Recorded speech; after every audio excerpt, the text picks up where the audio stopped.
Okay, here's a commission that I done for someone. I used that Bristol vellum illustration paper, and it was, as you can see, it's about a 5 by 7 approximately. Right there, this was going to be a real girly piece because it's going in a baby girl's room.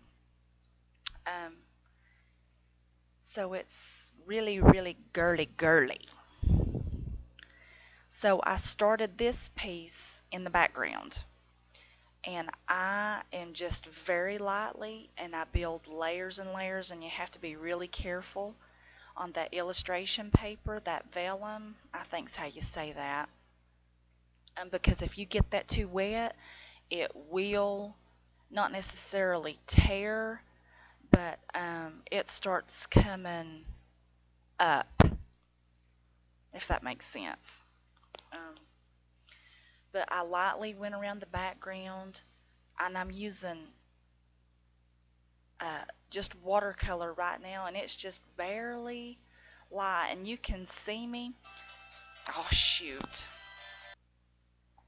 So anyway, and right there I painted originally that unicorn's eye green, but later on in the picture I decided to change it to blue. It just looked better because I put some blue down in the mane. Okay, and I also put a touch, it's kind of hard to see it, but you can see my color palette right there off to the right, or left I mean. I put just a touch of yellow in the background too, and kind of make it look mottled a little bit. And sometimes I would put a little bit of white acrylic paint on my fingertip and put in the background. And of course, here I am, I've been working on the tail for a minute. In her mane, it takes me, I like big hair. So, of course, it took me the longest to work on that unicorn's mane and tail, because I have so many different layers, and it's hard to see because in my art studio where I work most of the time and I have my camera, I'm next to a window, but I also have a couple of lamps. I would like to rearrange my art studio because my husband had an electrician come out here and put daylight bulbs in another part of my art studio, and it's so light over there. It's, you know, where those daylight bulbs are, and I love them. It's going to take me some time to actually move my art studio around where I can be under those lights and it look like natural light, because it's kind of dark over there even though I'm next to a window. But anyway, okay, in the mane and tail, I used like 4 to 6 different colors. I used watercolor pencils, Prismacolor, and then I had to use regular watercolor too to bring out a couple of dark areas that I couldn't quite capture with the color pencils. With the watercolor pencils. And I had to let it dry because sometimes it's like I said before, you can't let that bristle paper get saturated or it'll ruin it. And there I am, I'm getting some white acrylic, and I'm putting in some highlighted areas, and I go back over it with straight watercolor, not watercolor pencils, and it gives a real pretty effect. See, the base color was like a lavender color, and then I also have some blush pink,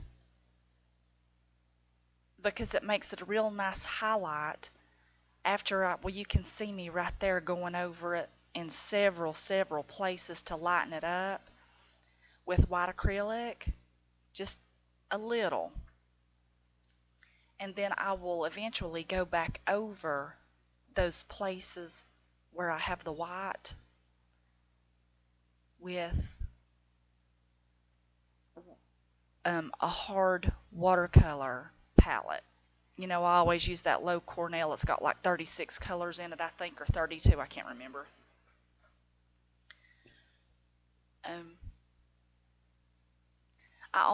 I try to make my colors flow.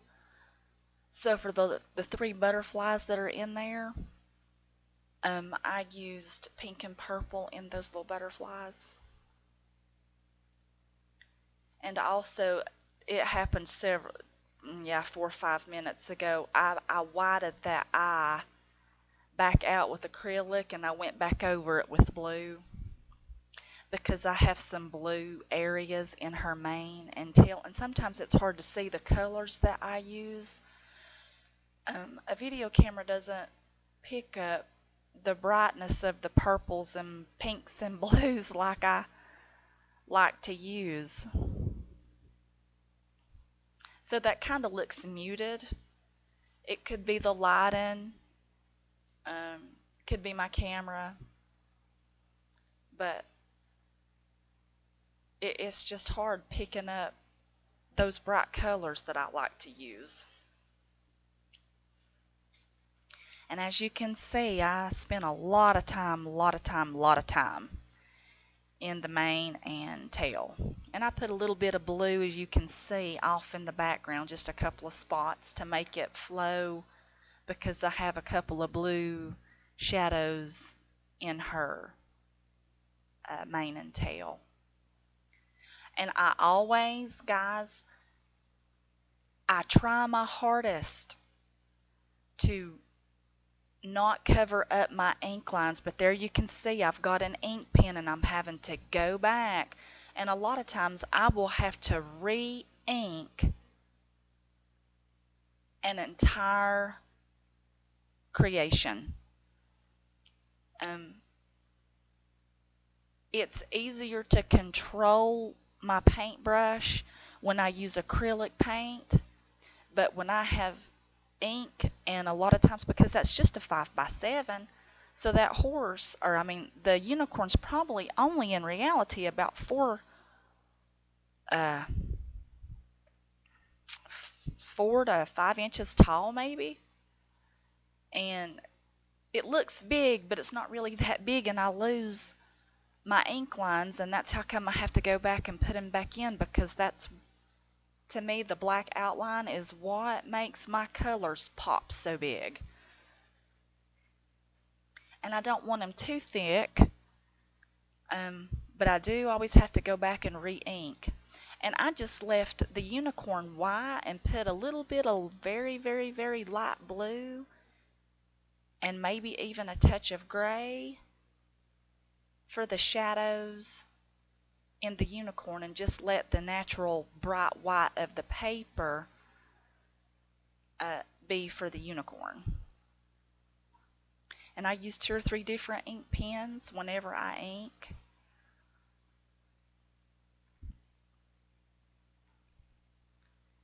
But I went back over that entire piece, even in the butterflies, which I think it's going too fast and you don't, well, yeah, there I go.